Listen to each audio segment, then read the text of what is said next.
Hey guys, I wanted to come to you today with another squad builder for Armada, and I wanted this to be a kind of a budget squad build. And how can we build a moderately effective build for a very cheap price without having to spend hundreds and hundreds of dollars? So I'm going to assume that you only have a core set and enough for maybe one or two expansions. So we're going to start with an ISD as our first expansion.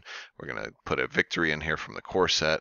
And we'll say another good one is a gladiator. Let's do it with a gladiator, and we can this way we get a large, a medium, and a small ship. That's the core set, and then two expansions. And let's make this gladiator a demolisher and engine techs. These both come with the gladiator, so we can do that. Let's give the victory the dominator, which comes in the core set, and let's give the ISD the let's give him the devastator. That'll be a fun one.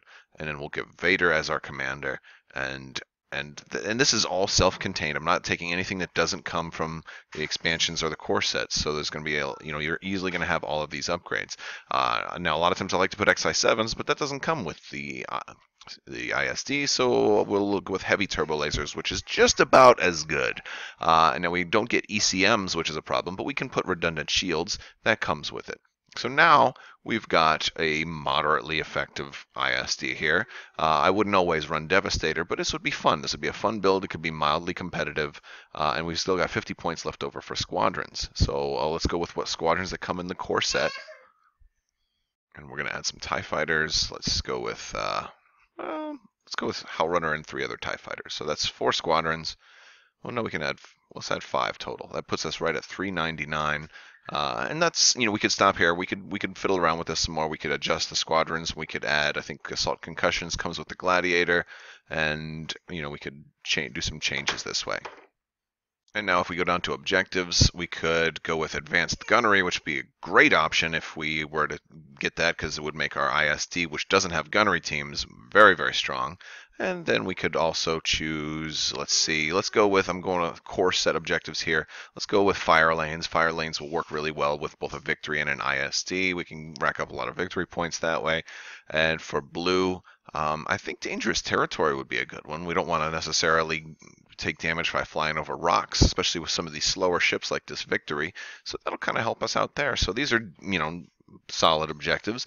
This would just be a solid list. Now the only problem here is we only have 3 ships, only 3 activations. So if you wanted to go on past this, you wanted to get one more expansion, we could also add a Gazanti, which is a real solid expansion, gives you a lot of capabilities, and maybe downgrade some of these ships. Maybe we'll make this a Vic 1.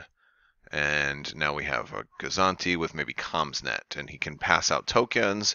And again, the CommsNet comes with the Gazanti, and then this is just a slower Vic. Maybe he's going to stay back, or maybe he'll just hand out squadrons. And maybe he'll activate the squadrons, and the Gazanti will buff the other guys, handing out nav tokens or engineering tokens. So there's just a lot of, and every time you add one more expansion, there's a little bit more you can do. But it doesn't take you buying, 4 MC30s to get 4 turbo laser reroute circuits, or you don't necessarily have to buy multiple copies of every ship or always buy cross-faction ships. That is helpful sometimes, but there's plenty of ways you can make good, reasonable lists using only the stuff that comes in expansions. And I think the Gladiator is a great example of that, because all of this stuff here comes with the Gladiator. Vader comes with the ISD. The ISD can use a couple of upgrades from other ships, but it still has some self-contained stuff. And the Vic is okay. One of the best things for a Vic is if you can get an Architon's expansion and then make him a little better with Jerjerrod or some of the other things that come with that. But Vics are going to be improving even more with Wave 6, and so we'll do some serious victory list building in a couple of months. But you don't have to have a very expensive fleet to make a reasonable list. And so we did a 3-ship list and a 4-ship list with either 2 or 3 extra expansions depending on what your budget is, or if you're just starting out. Maybe next time I'll do a Rebel version of this same thing, just kind of budget list building.